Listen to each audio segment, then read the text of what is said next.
ਵਾਹਿਗੁਰੂ ਜੀ ਕਾ ਖਾਲਸਾ ਵਾਹਿਗੁਰੂ ਜੀ ਕੀ ਫਤਿਹ। ਮੈਂ ਤੁਹਾਡੀ ਹੋਸਟ ਨੀਲਮ ਕੌਰ ਤੇ ਮੈਂ TV84 ਦੇ ਸਾਰੇ ਦਰਸ਼ਕਾਂ ਤੇ ਸਰੋਤਿਆਂ ਦਾ ਨਿੱਘਾ ਸਵਾਗਤ ਕਰਦੀ ਹਾਂ ਪ੍ਰੋਗਰਾਮ ਸੱਚੋ ਸੱਚ ਵਿੱਚ, ਜਿਹੜੇ ਇਸ ਪ੍ਰੋਗਰਾਮ ਨਾਲ ਦੇਸ਼ਾਂ ਵਿਦੇਸ਼ਾਂ ਤੋਂ ਜੁੜ ਚੁੱਕੇ ਨੇ।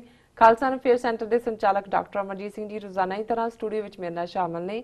ਆਓ ਨਾ ਮਿਲ ਕੇ ਅੱਜ ਦੀਆਂ ਵਿਚਾਰ ਚਰਚਾਵਾਂ ਕਰਦੇ ਹਾਂ। जी डॉक्टर साहब वाहिगुरू जी का खालसा वाहिगुरू जी की फतेह। जी डॉक्टर साहब जी आया नूं प्रोग्राम सचो सच विच बहुत शुक्रिया जी। डॉक्टर साहब अज 5 दसंबर 2017 22 मगर नानकशाही संमत 549 ਦਾ ਦਿਨ ਹੈ ਤੇ ਡਾਕਟਰ ਸਾਹਿਬ ਪ੍ਰੋਗਰਾਮ ਸ਼ੁਰੂ ਕਰਨ ਤੋਂ ਪਹਿਲਾਂ ਅਸੀਂ ਆਪਣੇ ਦਰਸ਼ਕਾਂ ਤੇ ਸਰੋਤਿਆਂ ਨੂੰ ਹਮੇਸ਼ਾ ਇਸ ਤਰ੍ਹਾਂ ਦੱਸ ਦਈਏ ਵਿਊਅਰਸ, ਜੇ ਤੁਸੀਂ ਹੱਕ ਸੱਚ ਇਨਸਾਫ ਤੇ ਪੈਰਾ ਦਿੰਦਾ ਇੱਕੋ ਇੱਕ ਚੈਨਲ TV84 ਨੂੰ ਦੇਖਣਾ ਚਾਹੁੰਦੇ ਹੋ ਤਾਂ ਤੁਸੀਂ ਦੇਖ ਸਕਦੇ ਹੋ spectrum cable, RCN cable, Bell 5 cable in Canada, roku, Jadoo box, ਸ਼ਾਵਾ, ਫੇਸਬੁੱਕ, ਗਲੋਬਲ CPN ਦੀ ਐਪ ਰਾਹੀਂ, TV84 ਦੀ ਐਪ ਰਾਹੀਂ ਆਨਲਾਈਨ ਸਟ੍ਰੀਮਿੰਗ ਤੁਸੀਂ TV84 ਨੂੰ ਦੇਖ ਸਕਦੇ ਹੋ। ਵਿਊਅਰਸ, ਜੇ ਤੁਸੀਂ TV84 ਨਾਲ ਜਾਂ ਪ੍ਰੋਗਰਾਮ ਸੱਚੋ ਸੱਚ ਨਾਲ ਫੇਸਬੁੱਕ ਰਾਹੀਂ ਜੁੜੇ ਹੋ ਤਾਂ ਇਸ ਨੂੰ ਵੱਧ ਤੋਂ ਵੱਧ ਲਾਈਕ ਕਰੋ ਤੇ ਸ਼ੇਅਰ ਕਰੋ। ਸ਼ੁਕਰੀਆ ਜੀ। ਡਾਕਟਰ ਸਾਹਿਬ ਪ੍ਰੋਗਰਾਮ ਦੀ ਸ਼ੁਰੂਆਤ ਵਿੱਚ ਆਪਾਂ ਅੱਜ ਦਾ ਜਿਹੜਾ ਪਹਿਲਾ ਵਿਸ਼ਾ ਹੈ ਉਸ ਬਾਰੇ ਤੁਹਾਡੇ ਵਿਚਾਰ ਜਾਣਨਾ ਚਾਹਾਂਗੇ। ਜੀ ਡਾਕਟਰ ਸਾਹਿਬ ਦੇਖੋ, ਸਭ ਤੋਂ ਪਹਿਲਾਂ ਤਾਂ ਅਸੀਂ ਆਪਣੇ ਦਰਸ਼ਕਾਂ ਤੋਂ ਮੁਆਫੀ ਚਾਹੁੰਦੇ ਹਾਂ ਕਿ ਅਸੀਂ ਕੱਲ੍ਹ ਦਾ ਪ੍ਰੋਗਰਾਮ ਨਹੀਂ ਕਰ ਸਕੇ। ਔਰ ਜਿਵੇਂ ਤੁਸੀਂ ਸ਼ੁਰੂਆਤ 'ਚ ਪੁੱਛ ਰਹੇ ਸੀ ਕਿ ਵੀ ਕਿਉਂ ਨਹੀਂ ਕੀਤਾ ਜੀ, ਤੇ ਉਹ ਇਵੇਂ ਹੀ ਹੈ ਜਿਵੇਂ ਕਦੇ ਕਦੇ ਤੁਹਾਡਾ ਸਕੂਲੋਂ ਛੁੱਟੀ ਮਾਰਨ ਨੂੰ ਜੀ ਕਰਦਾ ਜੀ, ਕੋਈ ਰੀਜ਼ਨ ਵੀ ਨਹੀਂ ਹੁੰਦਾ, ਲੇਕਿਨ ਇਹ ਵੀ ਸੀ ਵੀ ਛੁੱਟੀ ਕਰਨ ਨੂੰ ਵੀ ਮਨ ਕਰਦਾ ਸੀ। ਸੋ ਇਸ ਦੇ ਲਈ ਬਹੁਤ ਸਾਰਿਆਂ ਨੇ ਸ਼ੁਭ ਕਾਮਨਾਵਾਂ ਭੇਜੀਆਂ ਜੀ। ਕਈਆਂ ਨੇ ਸਮਝਿਆ ਕਿ ਵੀ ਠੀਕ ਨਹੀਂ ਨੇ, ਨਾ ਆਉਣ ਦੀ ਵੀ ਹੁੰਦਾ ਤਾਂ ਇਹ ਵੀ ਉਸੇ ਖਾਨੇ 'ਚ ਹੀ ਆ ਜਾਂਦਾ, ਪਰ ਬਸ ਨਹੀਂ ਆਉਣ ਨੂੰ ਦਿਲ ਕੀਤਾ ਨਾ ਆਉਣ ਤੇ। ਦੂਸਰਾ ਜਿਹੜਾ ਅੱਜ ਸਾਡਾ ਓਪਨਿੰਗ ਵਿਸ਼ਾ ਹੈ ਇਹ ਵੀ ਉਸ ਦਰਦ ਵਾਲਾ ਹੀ ਵਿਸ਼ਾ ਜਿਹੜਾ ਕਿ ਪਿਛਲੇ 33 ਸਾਲ ਤੋਂ ਹੀ ਨਹੀਂ, ਆਲਮੋਸਟ 4 ਦਹਾਕਿਆਂ ਤੋਂ ਪੰਜਾਬ ਦੇ ਵਿੱਚ ਔਰ ਭਾਰਤ ਭਰ 'ਚ ਸਿੱਖਾਂ ਨੇ ਹੰਢਾ ਰਹੇ ਨੇ। ਅੱਜ ਵੀ 47 ਤੋਂ ਜ਼ਿਆਦਾ ਸਿੱਖ ਨੌਜਵਾਨ ਜਿਹੜੇ ਨੇ ਉਹ ਪਿਛਲੇ ਲਗਭਗ 1.5 ਮਹੀਨੇ ਤੋਂ ਚੁੱਕੇ ਹੋਏ ਨੇ ਟੌਰਚਰ ਇੱਕ ਤੋਂ ਬਾਅਦ ਇੱਕ। ਜਿਵੇਂ ਜੱਗੀ ਜੌਹਲ ਨੂੰ ਬਾਰ-ਬਾਰ ਕਿੰਨੇ ਹੀ ਕੇਸਾਂ 'ਚ ਫਸਾ ਦਿੱਤਾ ਗਿਆ ਹੈ, ਬਾਰ-ਬਾਰ ਪੁਲਿਸ ਰਿਮਾਂਡ ਦਿੱਤਾ ਜਾ ਰਿਹਾ ਜੀ। ਔਰ ਹੁਣ ਇਹਨਾਂ ਦੇ ਇਹ ਜ਼ੁਲਮ ਦਾ ਦਾਇਰਾ ਕਾਰ ਜਿਹੜਾ ਹੈ ਪੰਜਾਬ 'ਚੋਂ ਨਿਕਲ ਕੇ ਜਿਵੇਂ ਜੰਮੂ 'ਚੋਂ ਇੱਕ ਸਿੱਖ ਨੌਜਵਾਨ ਨੂੰ ਚੁੱਕ ਕੇ ਲਿਆਂਦਾ, ਉੱਥੇ ਲੋਕਾਂ ਨੇ ਰਜਿਸਟ ਵੀ ਕੀਤਾ। ਔਰ ਅੱਜ ਸੀ ਕਿ ਕਿਉਂਕਿ ਸਾਰੇ ਕੇਸ ਪੰਜਾਬ ਦੇ ਜਿਹੜੇ ਨੇ ਉਹ ਨੈਸ਼ਨਲ ਇਨਵੈਸਟੀਗੇਟਿਵ ਏਜੰਸੀ ਨੂੰ ਦੇ ਦਿੱਤੇ ਗਏ ਨੇ। ਔਰ ਇਹ NIA ਦੀ ਟੀਮ ਨੇ ਅੱਜ ਮੇਰਠ ਦੇ ਨੇੜੇ ਵੀ ਜਾ ਕੇ ਉੱਥੇ ਰੇਡ ਕਰਨ ਦੀ ਕੋਸ਼ਿਸ਼ ਕੀਤੀ, ਜਾਂ ਕੋਈ ਧੱਕਾ ਕੀਤਾ ਹੋਵੇਗਾ ਸਿਵਲ ਕੱਪੜਿਆਂ 'ਚ ਸਾਨੂੰ ਉਹਨਾਂ ਨੇ ਜਵਾਬੀ ਗੋਲੀ ਵੀ ਚਲਾਈ। ਹਾਲਾਂਕਿ ਜਿਹਦੀ ਤਲਾਸ਼ 'ਚ ਗਏ ਕਿ ਜੀ ਹਥਿਆਰ ਉੱਥੋਂ ਆਏ ਉਹ ਮੁਸਲਮਾਨ ਨਾ ਨੇ। ਸੋ ਮੈਨੂੰ ਇਹ ਲੱਗਦਾ ਹੈ ਵੀ ਜਿਹੜੀ ਇਹਨਾਂ ਦੀ ਗ੍ਰੈਂਡ ਲਾਈਨ ਹੈ ਕਿ 200 ਮਿਲੀਅਨ ਮੁਸਲਮਾਨਾਂ ਨੂੰ, 30 ਮਿਲੀਅਨ ਸਿੱਖਾਂ ਨੂੰ ਦੇਸ਼ ਵਿਰੋਧੀ, ਅੱਤਵਾਦੀ, ਦਹਿਸ਼ਤਗਰਦ ਔਰ ਪਾਕਿਸਤਾਨ ਦੀ ISI ਨਾਲ ਡਾਇਸਪੋਰਾ ਸਿੱਖਾਂ ਨੂੰ ਜੋੜਨ ਦੀ ਲਾਈਨ ਜਿਵੇਂ ਜੱਗੀ ਜੌਹਲ ਦੇ ਨਾਂ ਦੇ ਉੱਤੇ ਇਹੀ ਬਾਰ-ਬਾਰ ਕਿਹਾ ਜਾ ਰਿਹਾ। ਸੋ ਇਸ ਸਾਰੇ ਡਿਜ਼ਾਈਨ ਨੂੰ ਹੀ ਜਿਹੜਾ ਹੈ ਉਹ ਉੱਥੇ ਲਾਗੂ ਕੀਤਾ ਜਾ ਰਿਹਾ। ਪਰ ਜਿਹੜਾ ਓਪਨਿੰਗ ਵਿਸ਼ਾ ਅਸੀਂ ਵੀਕਐਂਡ ਦੇ ਉੱਤੇ 2 ਦਸੰਬਰ ਨੂੰ ਚੰਡੀਗੜ੍ਹ ਦੇ ਵਿੱਚ ਇੱਕ ਪ੍ਰੈਸ ਕਾਨਫਰੰਸ ਕਰਕੇ ਜਿਹੜੇ ਸਨਸਨੀਖੇਜ ਪ੍ਰਗਟਾਵੇ ਕੀਤੇ, ਇਹ ਅੱਜ ਤੋਂ ਲਗਭਗ 7 ਸਾਲ ਪਹਿਲਾਂ Punjab documentation and advocacy project ਜਿਹੜਾ ਇਹ ਕੁਝ ਵੀਰਾਂ ਭੈਣਾਂ ਨੇ ਇਸ ਨੂੰ ਜਿਹੜਾ ਉਹ ਆਧਾਰ ਬਣਾ ਕੇ ਕਿ ਪੰਜਾਬ 'ਚੋਂ ਕਿਹੜੀਆਂ ਗੁੰਮਸ਼ੁਦਗੀਆਂ, ਡਿਸਅਪੀਅਰੈਂਸਿਸ ਹੋਈਆਂ। ਹਾਲਾਂਕਿ ਇਹ ਸਾਰੀ ਜਦੋਂ ਅਸੀਂ ਇਸ ਮੂਵਮੈਂਟ ਜਾਂ ਕੈਂਪੇਨ ਵੱਲ ਦੇਖਦੇ ਹਾਂ ਤੇ ਇਸ ਦੇ ਪਿਤਾਮਾ ਸਰਦਾਰ ਜਸਵੰਤ ਸਿੰਘ ਖਾਲੜਾ ਨੇ ਜਿਨ੍ਹਾਂ ਨੇ ਆਪ ਅਣਪਛਾਤੀ ਲਾਸ਼ ਬਣ ਕੇ ਦੂਸਰੀਆਂ ਅਣਪਛਾਤੀਆਂ ਲਾਸ਼ਾਂ ਨੂੰ ਪਛਾਣ ਦੇਣ ਦਾ ਜਿਹੜਾ ਉਹ ਯਤਨ ਕੀਤਾ। ਲਗਭਗ 3000 ਦੇ ਕਰੀਬ ਉਹਨਾਂ ਨੇ ਅਣਪਛਾਤੀਆਂ ਲਾਸ਼ਾਂ ਸਿਰਫ ਜਿਹੜੀਆਂ ਜ਼ਿਲ੍ਹਾ ਅੰਮ੍ਰਿਤਸਰ ਦੇ 3 ਸ਼ਮਸ਼ਾਨ ਘਾਟਾਂ, ਤਰਨਤਾਰਨ ਪੱਟੀ ਤੇ ਦੁਰਗਿਆਣਾ ਮੰਦਿਰ, ਉਸ ਦੇ ਵਿੱਚ ਉਹਨਾਂ ਨੇ ਸ਼ਨਾਖਤ 2 ਸਾਲ ਦੇ ਪੀਰੀਅਡ ਦੀ ਕੀਤੀ ਸੀ ਔਰ ਉਹ ਵੀ ਇੱਕ ਅਣਪਛਾਤੀ ਲਾਸ਼ ਬਣਾ ਦਿੱਤੇ ਗਏ। ਸੋ ਲਗਭਗ 7 ਸਾਲ ਪਹਿਲਾਂ ਜਿਵੇਂ ਮੈਂ ਕਿਹਾ ਇਹ ਗੱਲ ਦੀ ਜਾਂਚ ਕਿ ਕਿੰਨੇ ਉਹਨਾਂ ਦੇ ਵਿੱਚ ਕਿੰਨੇ ਪੁਖਤਾ ਸਬੂਤ ਨੇ ਔਰ ਉਹਦੇ ਥੱਲੇ ਇੰਡੀਪੈਂਡੈਂਟ ਪੀਪਲਸ ਟ੍ਰਿਬਿਊਨਲ ਜਿਹੜਾ ਉਸ ਨੇ ਮੁੱਢਲੀ ਜਾਂਚ ਕੀਤੀ। ਔਰ ਮੈਂ ਦੇਖ ਰਿਹਾ ਸੀ ਕਿ ਜਿਹੜਾ ਇੰਡੀਪੈਂਡੈਂਟ ਪੀਪਲਸ ਟ੍ਰਿਬਿਊਨਲ ਹੈ ਇਹਦੇ 'ਚ ਬੜੇ ਕ੍ਰੈਡੀਬਲ ਨਾਂ ਨੇ ਭਾਰਤ ਭਰ 'ਚੋਂ। ਉਹਨਾਂ ਦੇ ਵਿੱਚ ਜਿਹੜੇ ਸੇਵਾ ਮੁਕਤ ਜੱਜ, ਵਕੀਲ ਤੇ ਵਰਕਰ ਔਰ ਇਹਨਾਂ ਦੇ ਸਾਹਮਣੇ ਜਿਹੜਾ ਇਹਨਾਂ ਨੇ ਪਹਿਲੀ ਹੀਅਰਿੰਗ ਵੀ ਜਦੋਂ ਕੀਤੀ ਤੇ 700 ਪੀੜਤ ਪਰਿਵਾਰਾਂ ਨੇ ਆਪਣੇ ਬਿਆਨ ਦਿੱਤੇ।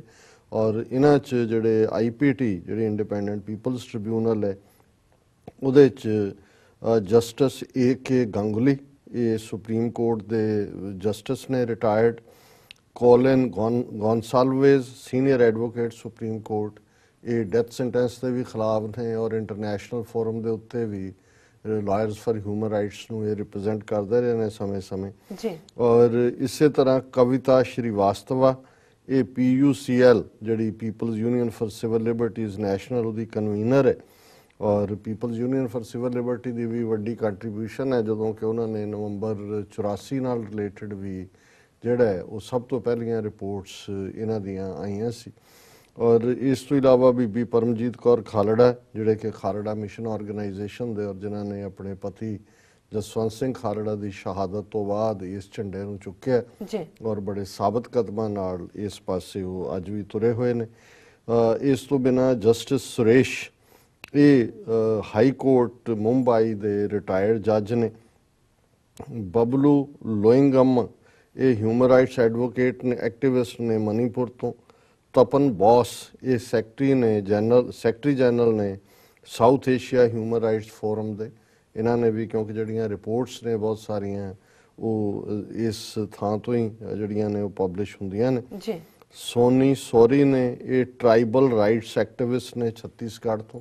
ਸੋ ਇਸ ਟੀਮ ਦੇ ਵਿੱਚ ਇਹਨਾਂ ਨੇ ਕੋਸ਼ਿਸ਼ ਕੀਤੀ ਹੈ ਕਿ ਇੱਕ ਸਿਰਿਓਂ ਪੰਜਾਬ ਤੋਂ ਮਨੀਪੁਰ ਤੱਕ ਜਿਹੜੇ ਸੱਚ ਹੱਕ ਇਨਸਾਫ ਦੇ ਲਈ ਔਰ ਇਹਨਾਂ 'ਚੋਂ ਬੀਬੀ ਪਰਮਜੀਤ ਕੌਰ ਖਾਲੜਾ ਨੂੰ ਛੱਡ ਕੇ ਹੋਰ ਕੋਈ ਵੀ ਸਿੱਖ ਨਾਂ ਨਹੀਂ, ਲੇਕਿਨ ਇਹ ਰਿਮਾਰਕੇਬਲ ਕੰਮ ਇਹਨਾਂ ਨੇ। ਇਸੇ ਤਰ੍ਹਾਂ Parveena Ahangar association of parents of disappeared persons Kashmir ਇਹ ਜ਼ਾਹਰ ਹੈ ਕਸ਼ਮੀਰੀ ਬੀਬੀ ਹੋਣਗੇ। ਇਹ ਕਸ਼ਮੀਰ 'ਚੋਂ ਵੀ ਜਿਵੇਂ ਕਿਉਂਕਿ ਪੰਜਾਬ 'ਚ ਡਿਸਅਪੀਅਰੈਂਸਿਸ ਹੋਈਆਂ ਇਸ ਤਰ੍ਹਾਂ ਹੀ ਵੱਡੇ ਪੈਮਾਨੇ ਤੇ ਜਿਹੜੀਆਂ ਨੇ ਕਸ਼ਮੀਰ ਦੇ ਵਿੱਚ ਵੀ ਹੋਈਆਂ। ਔਰ ਇਹਦੇ ਤੇ ਉਹਨਾਂ ਦੀ ਪ੍ਰੈਸ ਰਿਲੀਜ਼ ਵੀ ਹੈ, ਦਰਸ਼ਕ ਸਕਰੀਨ ਤੇ ਦੇਖ ਰਹੇ ਨੇ। ਔਰ ਜਿਨ੍ਹਾਂ ਨੇ ਮੋਰ ਡੀਟੇਲ ਲੈਣੀ ਹੈ ਇਹਨਾਂ ਦਾ ਵੈਬਸਾਈਟ ਹੈ punjabdisappear.org ਔਰ ਉਹਦੀ ਜਿਹੜੀ ਪੰਜਾਬੀ ਵਰਜ਼ਨ ਕਿਉਂਕਿ ਅਵੇਲੇਬਲ ਹੈ ਮੈਂ ਸੋ ਪ੍ਰੈਸ ਰਿਲੀਜ਼ ਵੱਲ ਨਹੀਂ ਜਾਵਾਂਗਾ ਜੀ। ਸੋ ਇਹਦੇ 'ਚ ਜਿਹੜੀ ਮੇਨ ਹੈਡਲਾਈਨ ਹੈ ਜਿਹਨੂੰ ਕਿ ਸਾਰੇ ਪਾਸੇ ਕਵਰ ਕੀਤਾ ਗਿਆ ਕਿ ਪੰਜਾਬ 'ਚ 8257 ਝੂਠੇ ਪੁਲਿਸ ਮੁਕਾਬਲਿਆਂ ਦੇ ਮਿਲੇ ਪੁਖਤਾ ਸਬੂਤ। ਬਹੁਤ ਵੱਡਾ ਨੰਬਰ ਹੈ ਕਿ ਔਰ ਉਹਦੀ ਕੰਕਰੀਟ ਐਵੀਡੈਂਸ ਕਿਉਂਕਿ ਇਸ ਸਾਰੇ ਦਾ ਜਿਹੜਾ ਇਹਨਾਂ ਨੇ ਡਾਕੂਮੈਂਟੇਸ਼ਨ ਐਂਡ ਐਡਵੋਕੇਸੀ ਪ੍ਰੋਜੈਕਟ ਸੀ ਦਾ ਮਕਸਦ ਸੀ ਕਿ ਇਸ ਤੇ ਬੇਸਡ ਸੁਪਰੀਮ ਕੋਰਟ 'ਚ ਪੈਟੀਸ਼ਨ ਕਰਨੀ ਨੈਕਸਟ ਸਟੈਪ ਹੈ। ਸੋ ਇੱਕ ਅਜੇ ਤਾਂ ਇਹਨਾਂ ਨੇ ਸਿਰਫ ਪ੍ਰੀਲਿਮਿਨਰੀ ਜਾਣਕਾਰੀ ਦਸੰਬਰ 2 ਨੂੰ ਪ੍ਰੈਸ ਕਾਨਫਰੰਸ ਕਰਕੇ ਦਿੱਤੀ ਹੈ। 10 ਦਸੰਬਰ ਨੂੰ ਦਿੱਲੀ ਦੇ ਵਿੱਚ ਕਿਉਂਕਿ 10 ਦਸੰਬਰ ਹਿਊਮਨ ਰਾਈਟਸ ਡੇ ਹੈ ਮੁੱਖ ਤੌਰ ਤੇ ਜਿਹੜਾ ਕਿ ਯੂਨਾਈਟਿਡ ਨੇਸ਼ਨਸ ਨੇ ਐਲਾਨਿਆ ਹੋਇਆ ਔਰ ਇਸ ਸੰਬੰਧੀ ਦਿੱਲੀ ਦੇ ਵਿੱਚ ਇਹਨਾਂ ਦੀ ਇੱਕ ਵੱਡੀ ਪ੍ਰੈਸ ਕਾਨਫਰੰਸ ਕਰਨਗੇ ਔਰ ਉਹਦੇ 'ਚ ਫਿਰ ਇਹ ਰਿਪੋਰਟ ਡਿਟੇਲ 'ਚ ਦੇਣਗੇ ਔਰ ਇਸ ਰਿਪੋਰਟ ਤੇ ਬੇਸਡ ਫਿਰ ਸੁਪਰੀਮ ਕੋਰਟ 'ਚ ਪੈਟੀਸ਼ਨ ਕਰਨ ਦੀ ਲਾਈਨ ਹੈ। ਸੋ ਨਿਕਲਣਾ ਦਾ ਕੁਛ ਨਹੀਂ ਹੈ ਸੁਪਰੀਮ ਕੋਰਟ 'ਚੋਂ। ਜੋ ਕੁਛ ਨਵੰਬਰ 84 ਦੀ ਸਿੱਖ ਨਸਲਕੁਸ਼ੀ ਦੇ ਕੇਸਾਂ ਨੂੰ ਲੈ ਕੇ ਉਹੀ ਡਰਾਮੇਬਾਜ਼ੀਆਂ ਨੇ, ਲੇਕਿਨ ਇਹ ਬੜਾ ਪੁਖਤਾ ਸਬੂਤਾਂ ਦੇ ਉੱਤੇ ਆਧਾਰਿਤ ਡਾਟਾ ਫਿਰ ਤੁਸੀਂ ਇੰਟਰਨੈਸ਼ਨਲ ਲੈਵਲ ਤੇ UN ਲੈਵਲ ਦੇ ਉੱਤੇ ਔਰ ਹੋਰ ਜਿਹੜੇ ਫੋਰਮਸ ਨੇ ਇੰਟਰਨੈਸ਼ਨਲ ਉਹਨਾਂ ਤੇ ਇਹਨੂੰ ਤੁਸੀਂ ਲਿਆ ਸਕਦੇ ਹੋ ਜੀ।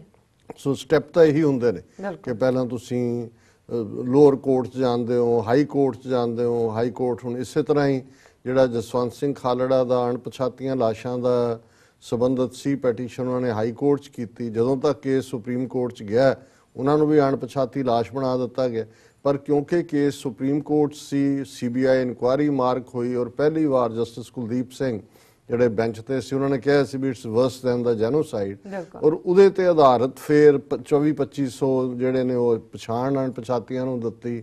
ਉਹਨਾਂ ਨੂੰ ਮਜ਼ਾਕ ਕੀਤਾ ਉਹਨਾਂ ਦੇ ਨਾਲ ਕਿ 2-2 ਲੱਖ ਦਾ 2 ਲੱਖ ਰੁਪਏ ਦਾ ਜਿਹੜਾ ਉਹ ਹਿਊਮਨ ਰਾਈਟਸ ਕਮਿਸ਼ਨ ਔਰ ਕਿਉਂਕਿ ਹਿਊਮਨ ਰਾਈਟਸ ਕਮਿਸ਼ਨ ਜਿਹੜਾ ਇਹਨਾਂ ਨੇ ਬਣਾਇਆ ਇੰਡੀਅਨ ਗਵਰਨਮੈਂਟ ਨੇ ਉਹ ਟਾਈਮ ਬੌਂਡ ਕਰ ਦਿੱਤਾ ਹੋਇਆ ਕਿ ਇਸ ਤੋਂ 10 ਸਾਲ ਤੋਂ ਪਿੱਛੇ ਨਹੀਂ ਜਾ ਸਕਦਾ।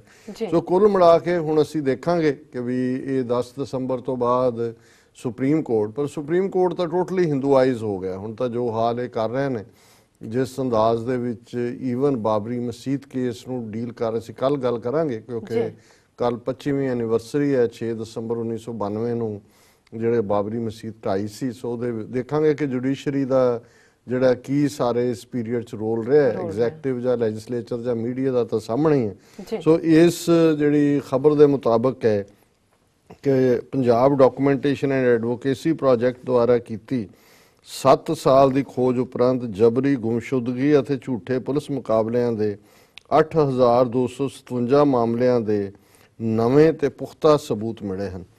ਪੰਜਾਬ ਵਿੱਚ ਜੋ 1980 ਤੋਂ 1995 ਦੌਰਾਨ ਹੋਏ ਕਤਲ PDAP ਦੀ ਰਿਪੋਰਟ ਅਣਪਛਾਤਿਆਂ ਦੀ ਪਛਾਣ ਕਰਨਾ ਵਿੱਚ ਰਿਲੀਜ਼ ਕੀਤੇ ਗਏ ਹਨ। ਹੁਣ ਹਾਸਲ ਕੀਤੇ ਰਿਕਾਰਡ ਦੀ ਜਾਂਚ ਨੇ ਉਹਨਾਂ ਹਜ਼ਾਰਾਂ ਮਾਮਲਿਆਂ ਦਾ ਖੁਲਾਸਾ ਕੀਤਾ ਹੈ ਜੋ ਪਹਿਲਾਂ ਅਣਪਛਾਤੇ ਲਾਵਾਰਸ ਤੇ ਅਣਪਛਾਤੇ ਸਮੂਹਕ ਕਤਲੇਆਮ ਸਨ। ਪਹਿਲਾਂ ਸੀ ਨਾ ਅਨਆਇਡੈਂਟੀਫਾਈਡ ਜੀ ਹਜ਼ਾਰਾਂ ਮਾਰ ਦਿੱਤੇ। ਹੁਣ ਜਦੋਂ ਤੁਹਾਡੇ ਕੋਲ ਨਾਂ ਪਤੇ ਕਿਹਦਾ ਪੁੱਤਰ ਕਿਹਦੀ ਧੀ ਕਿਹਦੀ ਮਾਂ ਕਿੱਥੋਂ ਚੁੱਕੇ ਕਿਹਨੇ ਮਾਰੇ ਉਹਨਾਂ ਸਾਰਿਆਂ ਦਾ ਵੇਰਵਾ ਹੈ। ਹੁਣ ਇਹ ਪ੍ਰੋਪਰ ਡਾਕੂਮੈਂਟੇਸ਼ਨ ਹੈ ਜੀ। ਪੰਜਾਬ ਵਿੱਚ ਖਾੜਕੂਵਾਦ ਅਤੇ ਅੱਤਵਾਦ ਦੇ ਖਾਤਮੇ ਦੀ ਘੁਸਪੈਠ ਦੇ ਸਮੇਂ ਦੌਰਾਨ ਪੰਜਾਬ ਪੁਲਿਸ ਅਤੇ ਸੁਰੱਖਿਆ ਦਸਤਿਆਂ ਵੱਲੋਂ 22 ਜ਼ਿਲ੍ਹਿਆਂ ਵਿੱਚ ਬੜੇ ਹੀ ਯੋਜਨਾਬੱਧ ਤਰੀਕੇ ਨਾਲ ਕੀਤੇ ਗਏ ਕਤਲਾਂ ਦਾ ਰਿਪੋਰਟ ਵਿਸਥਾਰਤ ਤੇ ਤਸਦੀਕ ਕਰਨਯੋਗ ਸਬੂਤਾਂ ਸਹਿਤ ਇਹ ਰਿਪੋਰਟ ਇਸ ਦਾ ਖੁਲਾਸਾ ਕਰਦੀ ਹੈ। ਉਦੋਂ 13 ਜ਼ਿਲ੍ਹੇ ਸਨ, ਹੁਣ 22 ਜ਼ਿਲ੍ਹੇ ਨੇ। ਸੋ ਜ਼ਾਹਰ ਹੈ ਵੀ ਉਹਨਾਂ ਨੇ ਕਰੰਟ ਫਿਗਰ ਦਿੱਤੀ ਹੈ। ਇਹ ਖੋਜ ਸੁਪਰੀਮ ਕੋਰਟ ਆਫ ਇੰਡੀਆ ਪਾਸ ਪੇਸ਼ ਕੀਤੀ ਜਾਏਗੀ ਤਾਂ ਜੋ ਇਹਨਾਂ ਮਾਮਲਿਆਂ ਦੀ ਜਾਂਚ ਕਰਵਾਈ ਜਾਏ ਤੇ ਪੰਜਾਬ ਭਰ ਵਿੱਚ ਜਬਰੀ ਗਾਇਬ ਕਰ ਦਿੱਤੇ ਅਤੇ ਕਤਲ ਕੀਤੇ ਗਏ ਲੋਕਾਂ ਦੇ ਪੀੜਤ ਪਰਿਵਾਰਾਂ ਨੂੰ ਇਨਸਾਫ ਦਿੱਤਾ ਜਾਏ। ਸੋ ਅੱਗੇ ਨਾਂ ਨੇ ਔਰ ਜਿਹੜੇ ਨੇ ਜੇ ਉਹਨਾਂ ਨੇ ਕਿਹਾ ਵੀ ਪੀਪਲਸ ਟ੍ਰਿਬਿਊਨਲ ਦੀ ਜਾਂਚ ਰਿਪੋਰਟ ਨੇ ਨੈਸ਼ਨਲ ਹਿਊਮਨ ਰਾਈਟਸ ਕਮਿਸ਼ਨ ਦੀ ਪੰਜਾਬ ਵਿੱਚ ਹੋਏ ਸਮੂਹ ਕਤਲੇਆਮ ਪ੍ਰਤੀ ਢਿੱਲੀ ਕਾਰਗੁਜ਼ਾਰੀ ਦੀ ਨੁਕਤਾਚੀਨੀ ਕੀਤੀ, ਜਿਨ੍ਹਾਂ 2097 ਮਾਮਲਿਆਂ ਦਾ ਖੁਲਾਸਾ ਮਨੁੱਖੀ ਅਧਿਕਾਰ ਕਾਰਕੁਨ ਸਰਦਾਰ ਜਸਵੰਤ ਸਿੰਘ ਖਾਲੜਾ ਨੇ 1995 ਵਿੱਚ ਅੰਮ੍ਰਿਤਸਰ ਜ਼ਿਲ੍ਹੇ ਦੇ 3 ਪੁਲਿਸ ਜ਼ਿਲ੍ਹਿਆਂ ਬਾਰੇ ਕੀਤਾ ਸੀ। ਮੈਂ ਆਲਰੇਡੀ ਇਹਦੇ ਬਾਰੇ ਦੱਸ ਚੁੱਕਾ ਜੀ। ਔਰ ਉਹਨਾਂ ਨੇ ਅਧੂਰੇ ਕਾਰਜਾਂ ਨੂੰ ਪੂਰਾ ਕਰਨ ਲਈ ਅੱਗੇ ਵਧਣ ਦੀ ਗੱਲ ਕਰਦੇ ਆ ਪੰਜਾਬ ਵਿੱਚ ਅੰਜਾਮ ਦਿੱਤੇ ਗਏ ਕਤਲੇਆਮ ਦੇ ਅਸਲ ਅੰਕੜਿਆਂ ਦੀ ਤਸਵੀਰ ਦਾ ਇੱਕ ਹਿੱਸਾ ਸਾਹਮਣੇ ਰੱਖਿਆ ਜਾ ਰਿਹਾ ਹੈ ਤਾਂ ਕਿ ਪੀੜਤ ਪਰਿਵਾਰਾਂ ਨੂੰ ਪਤਾ ਲੱਗੇ ਕਿ ਉਹਨਾਂ ਦੇ ਪਿਆਰਿਆਂ ਨਾਲ ਕੀ ਵਾਪਰਿਆ। ਇਸ ਨਵੇਂ ਸਮੂਹਿਕ ਸੰਸਕਾਰ ਦੇ ਸਬੂਤਾਂ ਦੀ ਇਨਸਾਫ ਤੇ ਜਵਾਬ ਦੇ ਲਈ ਜਾਂਚ ਕੀਤੇ ਜਾਣ ਦੀ ਮੰਗ ਵੀ ਕੀਤੀ ਗਈ। ਸੋ ਅਸੀਂ ਇੰਡੀਪੈਂਡੈਂਟ ਪੀਪਲਸ ਟ੍ਰਿਬਿਊਨਲ ਔਰ ਇਹ ਸਾਰੀ ਟੀਮ ਜਿਨ੍ਹਾਂ ਨੇ ਬੜੇ ਜ਼ਾਬਤੇ 'ਚ ਰਹਿੰਦੇ ਆ, ਇਹ ਹੁਣ ਤੱਕ ਕੋਈ ਪਬਲਿਕ ਆਈ 'ਚ ਨਹੀਂ ਆਏ, ਕੋਈ ਮੀਡੀਆ ਆਈ 'ਚ ਨਹੀਂ ਸੀ। ਇਹਨਾਂ ਨੇ ਜਿਹੜਾ ਆਪਣੇ ਆਪ ਜਿਸ ਅੰਦਾਜ਼ ਦੇ ਵਿੱਚ ਜਿੰਨਾ ਵੱਡਾ ਕੰਮ ਕੀਤਾ ਅਸੀਂ ਸਮਝਦੇ ਹਾਂ ਵੀ ਇਹ ਰਿਮਾਰਕੇਬਲ ਹੈ ਔਰ ਅਸੀਂ ਇਹਨਾਂ ਨੂੰ ਮੁਬਾਰਕਬਾਦ ਦਿੰਦੇ। ਸੋ ਜ਼ਾਹਰ ਹੈ ਅੱਜ ਜਿਹੜੇ ਦੋਨੋਂ ਤਿੰਨੋਂ ਪਹਿਲੇ ਓਪਨਿੰਗ ਦੇ ਵਿੱਚ ਅਸੀਂ ਨਿਊਜ਼ ਹੀ ਪਿਕ ਕੀਤੀਆਂ ਜਿਹੜੀਆਂ ਦੱਸਦੀਆਂ ਨੇ ਕਿ ਵੀ ਇਹ ਕਿਸ ਲੈਵਲ ਤੇ ਆਪਣੇ ਆਪ ਨੂੰ ਦੁਨੀਆ ਦਾ ਸਭ ਤੋਂ ਵੱਡਾ ਲੋਕਤੰਤਰ ਜਮਹੂਰੀਅਤ ਕਹਿਣ ਵਾਲਾ ਇਹ ਮੁਲਕ ਉਸ ਦੇ ਅੰਦਰ ਕੀ ਹੋ ਰਿਹਾ ਜੇ ਕਲੋਜ਼ ਟੂ 9000 ਬਹੁਤ ਵੱਡੀ ਗਿਣਤੀ ਹੁੰਦੀ ਹੈ ਔਰ ਉਹ ਯੰਗ ਜਿਹੜੇ ਚਾਈਲਡ ਪ੍ਰੋਡਿਊਸਿੰਗ ਏਜ ਔਰ ਛੋਟੀ ਜਿਹੀ ਕੌਮ ਉਹਨਾਂ 'ਚ ਵੀ ਜੇ ਔਰ ਇਹਨਾਂ 'ਚ ਮੈਜੋਰਟੀ ਜਿਹੜੇ ਨੇ ਅੰਮ੍ਰਿਤਧਾਰੀ ਪਰਿਵਾਰਾਂ ਦੇ ਜਾਂ ਅੰਮ੍ਰਿਤਧਾਰੀ ਹੋਣਗੇ ਉਹਨਾਂ 'ਚੋਂ ਵੀ ਅੱਗੋਂ। ਔਰ ਜਦੋਂ ਅਸੀਂ ਕਹਿੰਦੇ ਆ ਕਿ ਕਿਸ ਲੈਵਲ ਤੇ ਨਸਲਕੁਸ਼ੀ ਕੀਤੀ ਗਈ ਤੇ ਇਹ ਹੁਣ ਫਿਗਰਸ ਜਿਹੜੀਆਂ ਨੇ ਇਹ ਘੱਟੋ ਘੱਟ ਕਿਉਂਕਿ ਪ੍ਰੋਪਰਲੀ ਡਾਕੂਮੈਂਟਡ ਨੇ ਇੰਟਰਨੈਸ਼ਨਲ ਫੋਰਮ ਦੇ ਉੱਤੇ ਜਿਹੜਾ ਇਹਨਾਂ ਦੀ ਵੈਲਿਊ ਹੋਏਗੀ। ਹੁਣ ਜਦੋਂ ਅਸੀਂ ਦੇਖਦੇ ਹਾਂ ਵੀ ਜਿਹੜੇ ਲੋਕ ਔਰ ਕਿੰਨੀ ਬਹਾਦਰ ਇਹ ਟੀਮ ਹੈ ਸਾਰੀ ਔਰ ਕਿਉਂਕਿ ਜੱਜ ਨੇ ਹਾਈ ਪ੍ਰੋਫਾਈਲ ਨੇ ਇਹਨਾਂ ਨੂੰ ਸੌਖਿਆਂ ਹੱਥ ਨਹੀਂ ਪੈਂਦਾ ਲੇਕਿਨ ਉੱਥੇ ਉਹਨਾਂ ਨੇ ਉਹ ਪੱਤਰਕਾਰ ਹੋਣ ਗੌਰੀ ਲੰਕੇਸ਼ ਵਰਗੇ ਜਾਂ ਜਸਵੰਤ ਸਿੰਘ ਖਾਲੜਾ ਦਾ ਅਸੀਂ ਜ਼ਿਕਰ ਕੀਤਾ ਉਹਨਾਂ ਨੂੰ ਕਿਵੇਂ ਡਿਸਅਪੀਅਰ ਕੀਤਾ ਗਿਆ ਜਾਂ ਕੀਤਾ ਜਾ ਰਿਹਾ ਲਗਾਤਾਰਤਾ ਨਾਲ। ਦੂਸਰੀ ਰਿਪੋਰਟ ਜਿਹੜੀ ਅੱਜ ਦੀ ਅਖਬਾਰ ਜਿਹਦਾ ਹੈਡਿੰਗ ਹੈ India is among the deadliest countries for human rights workers says Amnesty International ਕਿ ਭਾਰਤ ਜਿਹੜੇ ਮਨੁੱਖੀ ਹੱਕਾਂ ਦਾ ਕੰਮ ਕਰਨ ਵਾਲੇ ਕਾਰਕੁਨ ਨੇ ਉਹਨਾਂ ਲਈ ਦੁਨੀਆ ਦੀ ਸਭ ਤੋਂ ਖਤਰਨਾਕ ਕੰਟਰੀ ਹੈ ਖਤਰਨਾਕ ਮੁਲਕ ਹੈ ਇਹ ਐਮਨੈਸਟੀ ਇੰਟਰਨੈਸ਼ਨਲ ਦੀ ਰਿਪੋਰਟ ਹੈ। The study found that journalists, land right activists and advocates for the rights of ethnic and religious minorities face the highest risk in the country ਕਿ ਜਿਹੜੇ ਪੱਤਰਕਾਰ ਨੇ ਜ਼ਮੀਨੀ ਹੱਕਾਂ ਲਈ ਕੰਮ ਕਰਨ ਵਾਲੇ ਐਕਟਿਵਿਸਟ ਨੇ ਖਾਸ ਤੌਰ ਤੇ ਆਦੀਵਾਸੀਆਂ 'ਚ ਔਰ ਜਿਹੜੇ ਦੂਸਰੀਆਂ ਘੱਟ ਗਿਣਤੀਆਂ ਲਈ ਕੰਮ ਕਰਨ ਵਾਲੇ ਨੇ ਉਹ ਬਹੁਤ ਖਤਰੇ 'ਚ ਨੇ। ਜੀ Human rights activists around the world continue to be vulnerable to attacks, harassment and intimidation। ਇਹ ਸਾਰੇ ਦੁਨੀਆ ਦੀ ਰਿਪੋਰਟ ਹੈ, ਪਰ ਇੰਡੀਆ ਦਾ ਉਹਦੇ 'ਚ ਸਭ ਤੋਂ ਟੌਪ ਨਾਂ ਹੈ। ਉਹਨੂੰ ਕਿਹਾ ਜੀ ਭਾਵੇਂ ਉਹ ਸਭ ਪਾਸੇ ਹੀ ਖਤਰੇ 'ਚ ਨੇ, but India is amongst the deadliest countries for defenders of rights related to land and environment according to Amnesty International report। ਜ਼ਮੀਨ ਨਾਲ ਸੰਬੰਧਿਤ ਔਰ ਵਾਤਾਵਰਣ ਨਾਲ ਸੰਬੰਧਿਤ ਜਿਹੜੇ ਐਕਟਿਵਿਸਟ ਨੇ ਉਹਨਾਂ ਦੇ ਕੰਮ ਦੇ ਲਈ ਸਭ ਤੋਂ ਖਤਰਨਾਕ ਹੈ। ਜੀ ਦਾ ਰਿਪੋਰਟ ਉਹਦਾ ਨਾਂ ਹੈ deadly but preventable attacks, killings and enforced disappearances of those who defend human rights. ਕਿ ਵੀ ਖਤਰਨਾਕ ਪਰ ਜਿਨ੍ਹਾਂ ਨੂੰ ਬਚਾਇਆ ਜਾ ਸਕਦਾ ਹੈ ਉਹ ਮੌਤਾਂ ਔਰ ਜ਼ਬਰਦਸਤੀ ਗਾਇਬ ਕਰ ਦਿੱਤੇ ਗਏ ਉਹ ਲੋਕ ਜਿਹੜੇ ਮਨੁੱਖੀ ਹੱਕਾਂ ਦੇ ਰਾਖੇ ਨੇ। ਇਹ ਰਿਪੋਰਟ ਦਾ ਨਾਂ ਹੈ ਜੀ carries testimonies from human rights activists and the relatives and colleagues of those who were killed in India, Argentina, Brazil, Colombia, the Democratic Republic of Congo, Honduras, Indonesia, Kenya, Mauritania, Mexico, Russia, South Africa, south Sudan and Syria. Number 1 ਤੇ India ਤੋਂ ਹੀ ਗੱਲ ਸ਼ੁਰੂ ਕੀਤੀ ਉਹਨਾਂ ਨੇ ਜੀ ਔਰ ਉਹਨਾਂ ਨੇ ਜਿਹੜਾ ਕਾਮਨ ਇਹਨਾਂ ਸਾਰਿਆਂ ਦੇ ਵਿੱਚ ਹੈ ਕਿ how authorities repeatedly ignored the victims pleas for safety letting the attackers evade justice. ਕਿ ਵੀ ਇਹਦਾ ਇੱਕ ਫੀਚਰ ਜਿਹੜਾ ਕਾਮਨ ਹੈ ਕਿ ਜਿਹੜੇ ਮਾਰੇ ਗਏ ਉਹ ਲਗਾਤਾਰ ਅਥਾਰਟੀ ਨੂੰ ਕਹਿੰਦੇ ਸੀ ਸਾਨੂੰ ਧਮਕੀਆਂ ਮਿਲ ਰਹੀਆਂ, ਸਾਡਾ ਬਚਾਅ ਕਰੋ। ਫਿਰ ਉਹਨਾਂ ਨੇ ਕਿਹਾ ਕਿ journalist, land right activists and those advocating for the rights of ethnic and religious minorities such as Dalits and Adivasis face the highest risk of attack in India। ਕਿਉਂਕਿ ਜਿਹੜੇ ਪੱਤਰਕਾਰ ਨੇ ਜਾਂ ਜਿਹੜੇ ਭੂਮੀ ਰਹਿਤ ਲੋਕਾਂ ਦੇ ਹੱਕਾਂ ਲਈ ਗੱਲ ਕਰ ਰਹੇ ਨੇ ਔਰ ਧਾਰਮਿਕ ਘੱਟ ਗਿਣਤੀਆਂ ਦੇ ਲਈ, ਦਲਿਤਾਂ ਲਈ, ਆਦੀਵਾਸੀਆਂ ਲਈ ਉਹਨਾਂ ਨੂੰ ਸਭ ਤੋਂ ਜ਼ਿਆਦਾ ਖਤਰਾ ਹੈ। The Amnesty report highlights several cases from India in the past 5 years। Bharat ਦੇ ਵਿੱਚ ਪਿਛਲੇ 5 ਸਾਲ 'ਚ ਕੀ ਹੋਇਆ ਉਹਦੇ ਬਹੁਤ ਸਾਰੇ ਕੇਸ ਐਮਨੈਸਟੀ ਨੇ ਕੋਟ ਕੀਤੇ ਨੇ, including the killing of journalist Gauri Lankesh in Bengaluru in September। ਸਤੰਬਰ ਦੇ ਮਹੀਨੇ 'ਚ ਗੌਰੀ ਲੰਕੇਸ਼ ਦਾ ਮਾਰਿਆ ਜਾਣਾ and that of Jailal Rathia, an Adivasi community leader in Chhattisgarh who fought against encroachment of Adivasi land। ਆਦੀਵਾਸੀਆਂ ਦਾ ਐਕਟਿਵਿਸਟ ਜੈਲਾਲ ਰਾਥੀਆ ਜਿਹੜੀ ਕਿ ਜਿਹਨੇ ਕਿ ਜੰਗ ਕੀਤੀ ਕਿ ਬਈ ਉਹਨਾਂ ਦੀ ਜ਼ਮੀਨ ਨੂੰ ਨਾ kho. Rathia's family suspects he was poisoned in March। ਉਹਨਾਂ ਦੇ ਟੱਬਰ ਨੇ ਕਿਹਾ ਵੀ ਉਹਨੂੰ ਜ਼ਹਿਰ ਦਿੱਤਾ ਗਿਆ। The report also lists the 2013 murder of Dalit human rights defender Chandrakant Gaikwad from Maharashtra who was shot and killed। ਕਿ ਚੰਦਰਕਾਂਤ ਜਿਹੜਾ ਗਾਇਕਵਾੜ ਨੂੰ ਵੀ ਮਾਰਿਆ ਗਿਆ ਜੀ। ਔਰ ਇਹਦੇ ਜਿਹੜੀ ਕਿ ਇੰਡੀਆ ਦੀ ਡਾਇਰੈਕਟਰ ਹੈ Asmita Basu, programme director Amnesty International India, ਉਹਨੇ ਕਿਹਾ in many cases the deaths of defenders had been preceded by a string of threats which authorities turned a blind eye to। ਕਿ ਹਮਲਾ ਕਰਨ ਤੋਂ ਪਹਿਲਾਂ ਧਮਕੀਆਂ ਮਿਲੀਆਂ ਔਰ ਜਿਹੜੇ ਅਧਿਕਾਰੀ ਸੀ ਉਹਨਾਂ ਨੇ ਅੱਖਾਂ ਬੰਦ ਰੱਖੀਆਂ। Lives could have been saved if states had taken their human rights obligations seriously and acted on reports of threats and other abuses। ਕਿ ਜ਼ਿੰਦਗੀਆਂ ਬਚ ਸਕਦੀਆਂ ਸੀ ਜੇ ਉਹਨਾਂ ਦੇ ਉੱਤੇ ਹਮਲਿਆਂ ਨੂੰ ਜਿਹੜਾ ਉਹਨਾਂ ਨੂੰ ਧਮਕੀਆਂ ਜਿਹੜੀਆਂ ਨੇ ਉਹਨਾਂ ਨੂੰ ਗੰਭੀਰਤਾ ਦੇ ਨਾਲ ਲਿਆ ਜਾਂਦਾ। ਸੋ ਅਸੀਂ ਹੋਰ ਡੀਟੇਲ 'ਚ ਨਹੀਂ ਜਾਵਾਂਗੇ ਔਰ ਸਾਨੂੰ ਖੁਸ਼ੀ ਹੈ ਵੀ ਜਿੱਥੇ ਅਸੀਂ ਅਕਸਰ ਅਮਰੀਕਾ 'ਚ US ਕਾਂਗਰੈਸ਼ਨਲ ਸਿੱਖ ਕਾਕਸ ਦੀ ਗੱਲ ਕਰਦੇ ਹਾਂ, ਕੈਨੇਡਾ ਦੇ ਵਿੱਚ NDP ਦੇ ਲੀਡਰ ਜਗਮੀਤ ਸਿੰਘ ਉਭਰੇ ਨੇ ਔਰ even Justin Trudeau Liberal Party ਦਾ ਵੀ ਰਿਮਾਰਕੇਬਲ ਰਿਕਾਰਡ ਹੈ ਹਿਊਮਨ ਰਾਈਟਸ ਦੇ ਮੁੱਦਿਆਂ ਤੇ।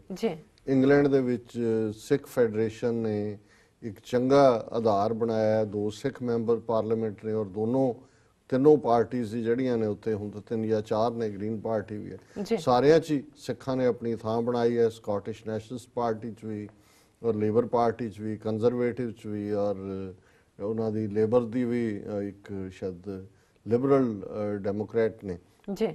ਆਸਟ੍ਰੇਲੀਆ, ਪਰ ਆਸਟ੍ਰੇਲੀਆ ਦੇ ਵਿੱਚ ਜਿਵੇਂ ਸਾਡੇ ਖਾਸ ਤੌਰ ਤੇ ਜਿਹੜੀ ਯੰਗਰ ਪੀੜ੍ਹੀ ਆਈ ਔਰ ਉਹਨਾਂ ਨੂੰ ਗਾਈਡ ਵੀ ਐਲਡਰਸ ਨੇ ਕੀਤਾ ਔਰ ਕਿਵੇਂ ਉਹਨਾਂ ਨੇ ਉੱਥੇ ਆਪਣੀ ਥਾਂ ਬਣਾਈ ਹੈ, ਉਹਦਾ ਇੱਕ ਸਬੂਤ ਸੀ ਕਿ ਕਿਵੇਂ ਮੈਲਬਰਨ ਦੇ ਗੁਰਦੁਆਰੇ 'ਚ ਜਿੱਥੇ ਕਿ ਕੈਨਬਰਾ ਤੋਂ ਇੰਡੀਅਨ ਹਾਈ ਕਮਿਸ਼ਨ ਨੇ ਆ ਕੇ ਉੱਥੇ ਆਪਣਾ ਸੌਦਾ ਵੇਚਣਾ ਚਾਹੁੰਦਾ ਸੀ ਉਹ, ਲੇਕਿਨ ਨੌਜਵਾਨਾਂ ਨੇ ਬੜੇ ਬਾਦਲੀਲ ਤਰੀਕੇ ਦੇ ਨਾਲ ਉਸ ਨੂੰ ਗੁਰਦੁਆਰਾ ਸਾਹਿਬ ਦੇ ਬਾਰੇ ਗੱਲ ਸਮਝਾਈ ਕਿ ਭਾਈ ਤੁਸੀਂ ਮੱਥਾ ਟੇਕ ਸਕਦੇ ਹੋ, ਲੰਗਰ ਛਕ ਸਕਦੇ ਹੋ, ਪਰ ਤੁਸੀਂ ਜੈਨੋਸਾਈਡ ਕੀਤਾ ਹੈ, ਤੁਹਾਡੀ ਹਕੂਮਤ ਕਰ ਰਹੀ ਹੈ, ਤੁਸੀਂ ਉਹਨੂੰ ਦੀ ਨੁਮਾਇੰਦਗੀ ਕਰਦੇ ਹੋ ਔਰ ਅਸੀਂ ਤੁਹਾਨੂੰ ਗੁਰਦੁਆਰਾ ਸਟੇਜ ਤੋਂ ਨਹੀਂ ਬੋਲਣ ਦੇ ਸਕਦੇ। ਵੱਖਰੀ ਗੱਲ ਹੈ ਕਿ ਉਹ ਸਾਰੇ ਨੂੰ ਵੀ ਕਿਵੇਂ ਜਿਹੜਾ ਹੈ ਉਹਨਾਂ ਨੇ ਡਿਫਰੈਂਟ ਟਵਿਸਟ ਦਿੱਤੀ।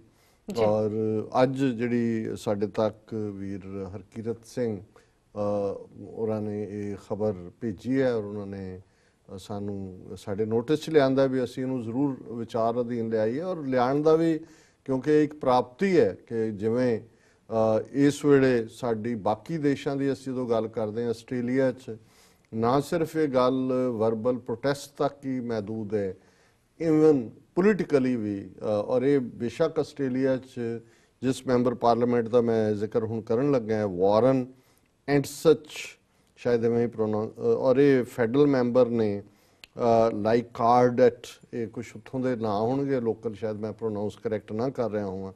ਇਹਨਾਂ ਨੇ ਪਹਿਲਾਂ ਵੀ ਮਤਾ ਲਿਆਂਦਾ ਸੀ ਆਸਟ੍ਰੇਲੀਅਨ ਪਾਰਲੀਮੈਂਟ 'ਚ ਨਵੰਬਰ ਨੂੰ ਨਸਲਕੁਸ਼ੀ ਰੈਕਗਨਾਈਜ਼ ਕਰਨ ਵਾਲਾ, ਔਰ ਅੱਜ ਉਹਨਾਂ ਨੇ ਇੱਕ ਸਟੈਪ ਅੱਗੇ ਜਾਂਦੇ ਆ, ਕਿਉਂਕਿ ਜਿਹੜੀ ਮੰਗ ਇੰਗਲੈਂਡ, ਕੈਨੇਡਾ ਜਾਂ ਦੂਸਰੀਆਂ ਥਾਵਾਂ ਤੇ ਹੋ ਰਹੀ ਹੈ, ਬਹੁਤਾ ਫੋਕਸ ਜਿਹੜਾ ਹੈ ਉਹ ਜਗਤਾਰ ਸਿੰਘ ਜੌਹਲ ਜਾਂ ਜਗਤਾਰ ਸਿੰਘ ਜੱਗੀ ਦੇ ਉੱਤੇ ਹੈ, ਜਿਹੜੇ ਹੋਰ 47 ਨੌਜਵਾਨ ਚੁੱਕੇ ਨੇ। ਔਰ ਜਿਹੜੀ ਮੈਨੂੰ ਚੰਗੀ ਟਰਮ ਲੱਗੀ ਕਿ ਉਹਨਾਂ 47 ਨੌਜਵਾਨਾਂ ਦਾ ਕਸੂਰ ਕੀ ਹੈ ਕਿ ਉਹ ਸੋਸ਼ਲ ਮੀਡੀਆ ਐਕਟਿਵਿਸਟ ਨੇ। ਸੋ ਇਸ ਮੈਂਬਰ ਪਾਰਲੀਮੈਂਟ ਨੇ ਉਸ ਦੀ ਜਿਹੜਾ ਇਹ ਸਾਰੀ ਨੁਆਂਸ ਕੀ ਹੈ ਔਰ ਕਿਹਨਾਂ ਨੂੰ ਉਹ ਟਾਰਗੇਟ ਕਰ ਰਹੇ ਨੇ, ਇੰਡੀਅਨ ਏਜੰਸੀਆਂ ਵਾਲੇ ਉਹਨੂੰ ਸਮਝਦੇ ਆ। ਉਹਨਾਂ ਦੀ ਜਿਹੜੀ ਆਪਣੀ ਪ੍ਰੈਸ ਰਿਲੀਜ਼ ਹੈ ਉਹਨਾਂ ਦੇ MP ਆਫਿਸ ਦੀ, ਉਹਦੇ 'ਚ ਮੀਡੀਆ ਰਿਲੀਜ਼, ਔਰ ਉਹਦੇ 'ਚ ਹੈ ਕਿ ਲਾਈਕ ਹਾਰਡਟ MP urges Indian government to release 47 social media campaigners from detention. ਉਹਨੇ ਮੰਗ ਕੀਤੀ ਹੈ ਕਿ ਜਿਹੜੇ 47 ਸੋਸ਼ਲ ਮੀਡੀਆ ਦੇ ਉੱਤੇ ਜਿਹੜੇ ਕੰਪੇਨ ਕਰਨ ਵਾਲੇ, ਮੁਹਿੰਮ ਚਲਾਉਣ ਵਾਲੇ, ਜਿਨ੍ਹਾਂ ਨੂੰ ਫੜਿਆ ਹੋਇਆ ਸੀ, ਉਹਨਾਂ ਨੂੰ ਰਿਲੀਜ਼ ਕੀਤਾ ਜਾਏ। Federal member for Leichhardt Warren Entsch has called on the Indian government to release 47 young people who have been held in custody without charge for the past 2 months in the northwestern Indian state of Punjab। ਕਿ ਜਿਹੜਾ ਪੰਜਾਬ ਦੇ ਵਿੱਚ 47 ਨੌਜਵਾਨ ਜਿਹੜੇ ਫੜੇ ਹੋਏ ਨੇ ਪਿਛਲੇ 2 ਮਹੀਨੇ ਤੋਂ, ਔਰ ਕੋਈ ਉਹਨਾਂ ਦੇ ਉੱਤੇ ਦੋਸ਼ ਨਹੀਂ ਆਇਦ ਕੀਤੇ ਗਏ, ਅਜੇ ਵੀ ਰਿਮਾਂਡ ਤੇ ਰਿਮਾਂਡ ਲੈ ਰਹੇ ਨੇ, ਕੋਈ ਪ੍ਰੋਪਰ ਚਾਰਜ ਸ਼ੀਟ ਅਜੇ ਤੱਕ ਵੀ ਨਹੀਂ, ਈਵਨ ਜੱਗੀ ਜੌਹਲ ਦੇ ਕੇਸ ਵੀ ਫਾਈਲ ਨਹੀਂ ਕੀਤੀ ਗਈ। Among the group of social media bloggers on Sikh faith is British citizen Jagtar Singh Johal.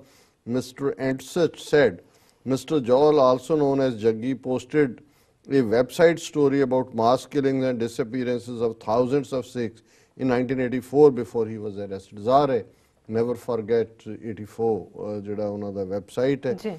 ਔਰ Jaggi, who was in India for his wedding, had been shopping with his wife in Punjab town of Jalandhar on 4th November when he was taken from a street and bundled into a car. Witnesses said he was grabbed by plainclothes police officers and a sack was placed over his head। ਕਿ ਵੀ ਉਹਨੂੰ wife ਤੇ ਨਾਲੋਂ ਚੁੱਕਿਆ ਔਰ plain clothes ਵਾਲੇ ਸੀ ਉਹਦੇ ਮੂੰਹ ਦੇ ਉੱਤੇ ਜਿਹੜਾ ਉਹਨਾਂ ਨੇ ਸੁੱਟ ਕੇ ਕਾਲਾ ਕਵਰ ਜੀ, ਔਰ ਉਹਨੂੰ ਉਹਨਾਂ ਨੇ ਚੁੱਕਿਆ। ਫਿਰ ਉਹਨਾਂ ਨੇ ਇਹ ਕਿਹਾ ਕਿ ਵੀ the families of those arrested have also been tortured, which has caused much distress and concern among Sikh community worldwide। ਵੀ ਉਹਨਾਂ ਤੇ ਤਸ਼ੱਦਦ ਵੀ ਕੀਤਾ ਗਿਆ, ਦੁਨੀਆ ਭਰ 'ਚ ਸਿੱਖ ਇਸ ਬਾਰੇ ਫਿਕਰਮੰਦ ਨੇ। Australian Sikh families are anxious about their own safety and visiting families in India। ਕਿ ਵੀ ਜਿਹੜੇ ਪਰਿਵਾਰ ਨੇ ਉਹ ਬੜੇ ਫਿਕਰਮੰਦ ਨੇ। ਔਰ ਅੱਜ ਹੀ ਸੀਐਟਲ ਤੋਂ ਇੱਕ ਪਰਿਵਾਰ ਜਿਹੜੇ ਪੰਜਾਬ ਜਾਣਾ ਚਾਹੁੰਦੇ ਸੀ, ਉਹਨਾਂ ਦੇ ਫਾਦਰ ਮੈਨੂੰ ਪੁੱਛ ਰਹੇ ਸੀ, ਕਹਿਣ ਲੱਗੇ ਜੀ ਹੁਣ 2 ਰਾਵਾਂ ਨੇ, ਭੇਜੀਏ ਨਾ ਭੇਜੀਏ, ਕਿ ਵੀ ਜੋ ਉੱਥੇ ਫੜੋ ਫੜਾਈ ਚੱਲ ਰਹੀ ਹੈ। ਸੋ ਮਤਲਬ ਇਹ ਜਿਹੜੀ ਹੁਣ ਐਂਗਜ਼ਾਇਟੀ ਹੈ ਕਿਤੋਂ ਵੀ ਜਿਹਨੂੰ ਮਰਜ਼ੀ ਤੁਸੀਂ ਚੁੱਕ ਕੇ ਜਿਸ ਮਰਜ਼ੀ ਕੇਸ 'ਚ ਫਰੇਮ ਕਰ ਦਿਓ, ਇਹ ਇੱਕ ਫਿਕਰਮੰਦੀ ਵਾਲੀ ਗੱਲ ਹੈ। ਔਰ ਉਹਨਾਂ ਨੇ ਕਿਹਾ ਕਿ ਵੀ I urge the Indian government to immediately release any Sikhs held without charge and ensure they are given full rights to legal and counsellor support. ਉਹਨਾਂ ਨੇ ਕਿਹਾ ਭਾਰਤ ਸਰਕਾਰ ਨੂੰ ਵੀ ਇਹਨਾਂ ਨੂੰ ਛੱਡੋ ਔਰ ਉਹਨਾਂ ਨੂੰ ਪ੍ਰੋਪਰ ਕਾਨੂੰਨੀ ਔਰ ਦੂਸਰੀ ਜਿਹੜੀ ਹੈ ਸਲਾਹ ਉਹ ਲੈਣ ਦਾ ਹੱਕ ਹੋਏ। ਔਰ I have written to Australian Foreign Minister, the Honourable Julie Bishop, requesting she intervene with the Indian government to ensure the safety of these young people। ਔਰ 2012 ਦੇ ਵਿੱਚ ਸਿੱਖ ਜੈਨੋਸਾਈਡ ਰੈਕਗਨੀਸ਼ਨ ਦੀ ਪੈਟੀਸ਼ਨ ਇਹਨਾਂ ਨੇ ਲਿਆਂਦੀ ਸੀ। ਔਰ mister since then I have asked the minister to monitor ongoing human rights violations against Sikhs, Christians and other minority groups in India। ਔਰ ਇਹ ਸਾਰੇ ਦੇ ਵਿੱਚ ਜਿਨ੍ਹਾਂ ਨੇ ਸਿੱਖ ਕੌਂਸਲ ਆਫ ਆਸਟ੍ਰੇਲੀਆ ਦੇ ਦਲਜੀਤ ਸਿੰਘ ਹੋਰਾਂ ਦਾ ਵੀ ਇਹਦੇ 'ਚ ਜ਼ਿਕਰ ਹੈ ਜੀ ਔਰ ਉਹਦੇ 'ਚ ਉਹਨਾਂ ਨੇ ਅੱਗੇ ਵੇਰਵੇ ਨਾਲ ਦਿੱਤਾ ਹੈ ਕਿ ਕਿਵੇਂ ਲੱਖਾਂ ਸਿੱਖ 1980 ਔਰ 90 ਦੇ ਵਿੱਚ ਉੱਥੇ ਮਾਰ ਮੁਕਾਏ ਗਏ। ਸੋ ਅਸੀਂ ਸਮੁੱਚੇ ਹੀ ਇਸ ਟੀਮ ਨੂੰ ਜਿਹੜੇ ਇਸ ਐਮਪੀ ਨਾਲ ਕੰਮ ਕਰ ਰਹੇ ਨੇ, ਹੋਰ ਵੀ ਜਿਹੜੇ ਵੀ ਇਸ ਵੇਲੇ ਦੋਨੋਂ ਹੀ, ਕਿਉਂਕਿ ਇੰਡੀਅਨ ਗਵਰਨਮੈਂਟ ਦਾ ਮਿਸ ਇਨਫੋਰਮੇਸ਼ਨ ਕੈਂਪੇਨ ਪੂਰੇ ਜ਼ੋਰ ਨਾਲ ਚੱਲ ਰਿਹਾ ਔਰ ਇਹ ਬੜਾ ਜ਼ਰੂਰੀ ਹੈ ਕਿ 1 to 1 ਜਿਹੜੇ ਵੀ ਪੋਲੀਟੀਕਲ ਲੋਕ ਨੇ, ਖਾਸ ਤੌਰ ਤੇ ਇਲੈਕਟਿਡ ਰਿਪਰੈਜ਼ੈਂਟੇਟਿਵਸ ਨੇ, ਜੀ ਉਹਨਾਂ ਨਾਲ ਜਿੰਨੀਆਂ ਰਿਪੋਰਟਸ ਜਿਹੜੀਆਂ ਮੀਡੀਆ ਕਵਰੇਜ ਆਉਂਦੀ ਹੈ ਜਿਹਦੇ 'ਚ ਥੋੜੀ ਬਹੁਤ ਹਕੀਕਤ ਬਿਆਨ ਕੀਤੀ ਹੁੰਦੀ ਹੈ, ਉਹ ਉਹਨਾਂ, ਕਿਉਂਕਿ ਇੱਥੇ ਵੀ ਪੋਲੀਟੀਸ਼ੀਅਨ ਹੀ ਹੁੰਦੇ ਨੇ ਸਾਰੇ ਪਾਸੇ, ਬਿਲਕੁਲ ਜੇ ਤੁਸੀਂ ਉਹਨਾਂ ਨਾਲ ਫਾਲੋ ਅਪ ਕਰਦੇ ਰਹੋ, ਉਹਨਾਂ ਨੂੰ ਤੁਸੀਂ ਜਾਣਕਾਰੀ ਦਿੰਦੇ ਰਹੋ ਜੀ ਤੇ ਫਿਰ ਗੱਲ ਠੀਕ ਰਹਿੰਦੀ ਹੈ। ਅਦਰਵਾਈਜ਼ ਇੰਡੀਅਨ ਮਿਸ ਇਨਫੋਰਮੇਸ਼ਨ ਨਾਲ ਹੀ ਉਹਨਾਂ ਦਾ ਭਰਿਆ ਹੁੰਦਾ ਸਾਰਾ ਉਹਨਾਂ ਦਾ ਟੇਬਲ। ਸੋ ਕੁੱਲ ਮਿਲਾ ਕੇ, ਔਰ ਮੈਂ ਲਾਸਟ ਖਬਰ ਇਸ ਸੈਕਸ਼ਨ ਦੀ, ਕਿ ਕਿਵੇਂ ਇੱਕ ਪਾਸੇ ਡਿਸਅਪੀਅਰੈਂਸਿਸ ਹਜ਼ਾਰਾਂ ਦੀ ਗਿਣਤੀ 'ਚ 9000 ਦੇ ਨੇੜੇ ਤੇੜੇ ਕੀਤੀਆਂ, ਅੱਜ ਕੀ ਹੋ ਰਿਹਾ, ਜਿਹੜੇ ਸੋਸ਼ਲ ਮੀਡੀਆ ਤੇ ਕੈਂਪੇਨ ਕਰਦੇ ਨੇ ਉਹਨਾਂ ਨੂੰ ਡਿਟੈਂਸ਼ਨ ਔਰ ਟਾਰਚਰ ਔਰ ਟੈਰਰਿਜ਼ਮ ਦੇ ਕੇਸਾਂ 'ਚ, ਔਰ ਇੱਕ ਵੈਪਨ ਜਿਹੜਾ ਅੰਗਰੇਜ਼ਾਂ ਦੇ ਜ਼ਮਾਨੇ ਦਾ ਜਿਹੜੇ ਲਾਅ ਇਹਨਾਂ ਦੇ ਸਟੈਚੂਟ ਬੁੱਕਸ ਤੇ ਨੇ, ਉਹਨੂੰ ਰਾਦਰ ਇਹਨਾਂ ਨੇ ਹੋਰ ਵੀ ਫਰਮ ਕੀਤਾ ਹੈ। ਉਹਨਾਂ 'ਚ ਇੱਕ ਸੈਡੀਸ਼ਨ ਕੇਸ ਹੈ, ਦੇਸ਼ ਧਰੋਹ, ਜੀ ਜਿਵੇਂ ਸਰਬੱਤ ਖਾਲਸਾ 2015 'ਚ ਹੋਇਆ, ਜਿਨ੍ਹਾਂ ਨੇ ਪਾਰਟਿਸਿਪੇਟ ਕੀਤਾ ਉਹ ਦੇਸ਼ ਧਰੋਹੀ ਬਣਾ ਦਿੱਤੇ। ਔਰ ਉੱਥੇ ਜਿਹਦੇ ਕੋਲ ਹੋਰ ਕੋਈ ਉਹ ਕਿਸੇ 'ਚ ਫਰੇਮ ਨਹੀਂ ਚੁੱਕ ਕੇ ਕਰ ਸਕਦੇ, ਉੱਥੇ ਉਹਨਾਂ ਨੂੰ ਕਹਿ ਦਿਓ ਜੀ ਇਹ ਦੇਸ਼ ਦੀ ਏਕਤਾ ਅਖੰਡਤਾ ਨੂੰ ਖਤਰਾ ਹੈ, ਉਹਦੇ ਘਰ 'ਚੋਂ ਕੋਈ ਜਿਹੜੀ ਹੈ ਕਿਤਾਬ ਰੱਖ ਦਿਓ ਉਹਨਾਂ ਨੂੰ, ਜਿਵੇਂ ਉਸ ਪ੍ਰੋਫੈਸਰ ਸਾਈਂ ਬਾਬਾ ਦਾ ਹਾਲ ਕੀਤਾ ਹੈ, ਦਿੱਲੀ ਯੂਨੀਵਰਸਿਟੀ ਦੇ ਪ੍ਰੋਫੈਸਰ ਦਾ, ਜਿਹਨੂੰ ਅਸੀਂ ਜ਼ਿਕਰ ਕੀਤਾ ਸੀ ਵੀਲ ਚੇਅਰ ਦੇ ਉੱਤੇ। ਪਰ ਐਕਚੁਅਲੀ ਇਹ ਸੈਡੀਸ਼ਨ ਕੇਸਾਂ 'ਚ ਕਿਵੇਂ ਇਹ ਸਿਆਸੀ ਫੈਸਲਾ ਹੈ, ਇਹ ਰਿਪੋਰਟ ਜਿਹੜੇ ਇਹਨਾਂ ਦਾ ਆਪਣਾ ਨੈਸ਼ਨਲ ਕ੍ਰਾਈਮ ਰੈਕਰਡਸ ਬਿਊਰੋ ਨੇ ਪਿਛਲੇ ਦਿਨਾਂ 'ਚ ਐਨੂਅਲ ਕ੍ਰਾਈਮ ਰੇਟ ਰਿਪੋਰਟ ਕੱਢੀ ਹੈ ਇੰਡੀਆ ਦੀ, ਔਰ ਇਹ ਹੈਡਲਾਈਨ ਹੈ, sedition in India, only 2 of the 112 cases registered between 2014 and 2016 resulted in convictions। ਹੁਣ 2014 'ਚ ਮੋਦੀ ਬਣਿਆ, ਭਾਰਤ ਭਰ ਦੇ ਵਿੱਚ 2014 ਤੋਂ 2016 'ਚ 2 ਸਾਲ 'ਚ 112 ਕੇਸ ਜਿਹੜੇ ਨੇ ਉਹ ਦੇਸ਼ ਧਰੋਹ ਦੇ ਰਜਿਸਟਰ ਕੀਤੇ, ਪਰ ਇਹਦੇ 'ਚੋਂ 110 ਕੇਸ ਜਿਹੜੇ ਨੇ ਉਹ ਝੂਠੇ ਔਰ ਅਦਾਲਤਾਂ ਦੇ ਸਾਹਮਣੇ ਜਾ ਕੇ ਉਹ ਡਿੱਗ ਪਏ ਔਰ ਉਹਦੀ ਕਨਵਿਕਸ਼ਨ ਨਹੀਂ ਹੋਈ। Indian police registered 112 cases of sedition across the country between 2014 and 2016, but only 2 had led to convictions according to a report released by National Crimes Records Bureau on Thursday and a government statement in Parliament last year. The National Crime Records Bureau's annual Crime in India report, the country's only official record of crime, showed that 35 cases of sedition were registered in 2016. Haryana topped the list with 12 cases. ਹੁਣ ਹਰਿਆਣੇ 'ਚ ਕਿਹੜੀ ਆਜ਼ਾਦੀ ਦੀ ਲਹਿਰ ਚੱਲ ਰਹੀ ਹੈ, ਲੇਕਿਨ 12 ਕੇਸ ਜਿਹੜੇ ਨੇ ਹਰਿਆਣੇ 'ਚ, ਉਹਨਾਂ ਨੇ most of them were linked to agitation by Jats in state of February 2016 for reservations in education institutions. Delhi accounted for 2 cases. The first relates to February 9, 2016 incident in Jawaharlal Nehru University, which led to the arrest of student union leader Kanhaiya Kumar and 2 others in connection with the event commemorating the death anniversary of 2001 parliament attack, convict Afzal Guru. ਉਹ ਵੀ ਸਾਰੇ ਝੂਠੇ। ਔਰ ਇਸ the second case petition to a meeting at Press Club of India in Delhi on the following day, ਹੁਣ press club 'ਚ ਵੀ ਹੋਇਆ, ਉਹਦੇ 'ਚ ਵੀ ਐਂਟੀ ਇੰਡੀਆ ਸਲੋਗਨਸ ਦੇ ਨਾਂ ਥੱਲੇ ਸੈਡੀਸ਼ਨ ਦੇ cases, 30 cases of sedition were reported in 2015 and 47 the previous year। ਔਰ ਇਹ ਸਾਰਾ ਅੱਗੇ ਜਿਹੜਾ ਲੰਬਾ ਚੌੜਾ ਹੈ, ਉਹਨਾਂ ਨੇ ਕਿਹਾ ਜੀ ਐਕਟ ਆਫ ਹਰਾਸਮੈਂਟ ਹੈ, ਕਿਉਂਕਿ ਜਿਨ੍ਹਾਂ ਨੂੰ ਕੋਈ ਹੋਰ ਕੇਸ ਨਹੀਂ ਬਣਦਾ ਉਹਨਾਂ ਨੂੰ ਕਹਿੰਦੇ ਨੇ ਕਿ ਜੀ ਇਹਦੇ ਤੇ ਤੁਸੀਂ ਸੈਡੀਸ਼ਨ ਦਾ ਬਣਾ ਦਿਓ। ਫਿਰ ਕਿਹਾ ਜੀ cases crumble in court, the trials and 4 sedition cases were completed in 2015 with all of them leading to acquittals। ਔਰ ਉਹਦੇ 'ਚ ਫਿਰ ਅੱਗੇ ਵੇਰਵੇ ਨੇ ਕਿ ਕਿਹੜਾ ਕੇਸ ਜਿਹੜਾ ਉਹ ਕਿਸ ਸੈਕਸ਼ਨ ਦੇ ਥੱਲੇ। Sedition is dealt with under section 124A of the Indian Penal Code and punishment could extend to life imprisonment। ਲੇਕਿਨ ਲਾਈਫ ਇੰਪ੍ਰਿਜ਼ਨਮੈਂਟ ਤਾਂ ਕੀ ਹੋਣੀ ਹੈ ਕਿਉਂਕਿ ਕੇਸ ਡਿੱਗ ਪੈਂਦੇ ਨੇ, ਪਰ ਜਿਹੜਾ ਉਸ ਸਾਰੇ ਦੇ ਦੌਰਾਨ 2 ਸਾਲ ਜਦੋਂ ਵੀ ਕੋਈ ਟ੍ਰਾਇਲ ਚੱਲਿਆ, ਜਿਹੜਾ ਮੈਂਟਲ ਟਾਰਚਰ, ਜਿਹੜਾ ਫੈਮਿਲੀ ਨੂੰ ਤਕਲੀਫ, ਜਿਹੜਾ ਵਕੀਲਾਂ ਦਾ ਖਰਚਾ, ਔਰ ਉਸ ਤੋਂ ਬਾਅਦ ਜਿਹੜਾ ਤੁਹਾਡੇ ਤੇ ਲੱਗਾ ਲੇਬਲ ਇਹ ਇੱਕ ਵਾਰੀ ਦੇਸ਼ ਧਰੋਹੀ ਤੁਹਾਨੂੰ ਬਣਾ ਦਿੱਤਾ ਹੈ, ਫਿਰ ਜਦੋਂ ਕੋਈ ਵਾਕਿਆ ਉਸ ਇਲਾਕੇ 'ਚ ਹੋਏਗਾ ਸਭ ਤੋਂ ਪਹਿਲਾਂ ਉਹ ਤੁਹਾਨੂੰ ਚੁੱਕਣਾ ਹੈ, ਭਾਵੇਂ ਤੁਹਾਡੀ ਐਕਵਿਟਲ ਹੋਈ ਹੋਏ। ਜੀ ਔਰ ਉਹਨਾਂ ਨੇ ਕਿਹਾ in a recent case an engineering student from Pune who had allegedly approached several candidates before the Himachal Pradesh Assembly elections held earlier this month and offered to rig electronic voting machines for them was charged with sedition।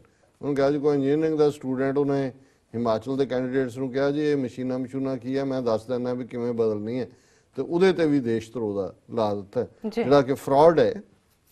ਸੋ ਇਹ ਦੁਨੀਆ ਦਾ ਮਹਾਨ ਲੋਕਤੰਤਰ, ਮਹਾਨ ਭਾਰਤ ਦੇਸ਼, ਉਸ ਦੀਆਂ ਕਰਤੂਤਾਂ ਜੀ ਡਾਕਟਰ ਸਾਹਿਬ ਬਿਲਕੁਲ। ਇੱਥੇ ਲੈਣੇ ਬ੍ਰੇਕ ਤੋਂ ਪਹਿਲਾਂ ਅਸੀਂ ਆਪਣੇ ਦਰਸ਼ਕਾਂ ਤੇ ਸਰੋਤਿਆਂ ਨੂੰ ਅਪੀਲ ਕਰ ਦਈਏ ਵਿਊਅਰਸ, ਜਿਸ ਤਰ੍ਹਾਂ ਕਿ ਤੁਹਾਨੂੰ ਪਤਾ ਹੈ ਕਿ TV 84 ਇੱਕ ਅਜਿਹਾ ਚੈਨਲ ਹੈ ਜਿਹੜਾ ਕਿ ਮਨੁੱਖੀ ਹੱਕਾਂ ਦੀ ਗੱਲ ਨੂੰ ਲਗਾਤਾਰਤਾ ਨਾਲ ਕਰ ਰਿਹਾ। ਅਸੀਂ ਚਾਹਾਂਗੇ ਕਿ ਇਸ ਗੱਲ ਨੂੰ ਇਸ ਤਰ੍ਹਾਂ ਹੀ ਚਲਦਿਆਂ ਰੱਖਣ ਲਈ ਸਾਨੂੰ ਤੁਹਾਡੀ ਮਾਈਕ ਸਹਾਇਤਾ ਦੀ ਸਖਤ ਜ਼ਰੂਰਤ ਹੈ। ਤੁਸੀਂ ਆਪਣੀ ਮਾਈਕ ਸਹਾਇਤਾ ਸਾਡੀ ਵੈਬਸਾਈਟ tv84.tv ਤੇ ਜਾ ਕੇ ਇਹਨਾਂ 3 ਵੇਜ਼ ਰਾਹੀਂ ਕਰ ਸਕਦੇ ਹੋ, ਜਿਸ ਤਰ੍ਹਾਂ ਕਿ one time donation, monthly donation, ਜਾਂ ਫਿਰ ਤੁਸੀਂ TV 84 ਦੇ ਨਾਮ ਤੇ ਚੈੱਕ ਬਣਾ ਕੇ ਸਾਨੂੰ ਸਾਡੇ ਇਸ ਪਤੇ ਤੇ ਮੇਲ ਕਰ ਸਕਦੇ ਹੋ 36-01 37th Avenue, Long Island City, New York 11101 USA, ਜਾਂ ਫਿਰ ਤੁਸੀਂ ਸਾਡੇ ਫੋਨ ਨੰਬਰ ਤੇ ਵੀ ਤੁਸੀਂ ਸਾਨੂੰ ਸੰਪਰਕ ਕਰ ਸਕਦੇ ਹੋ 5164060694। ਵਿਊਅਰਸ, ਵਿਚਾਰਾਂ ਦਾ ਸਿਲਸਿਲਾ ਇਸ ਤਰ੍ਹਾਂ ਚੱਲਦਾ ਰਹੇਗਾ। ਮਿਲਦੇ ਆਫਟਰ ਦਿਸ ਸ਼ਾਰਟ ਬ੍ਰੇਕ।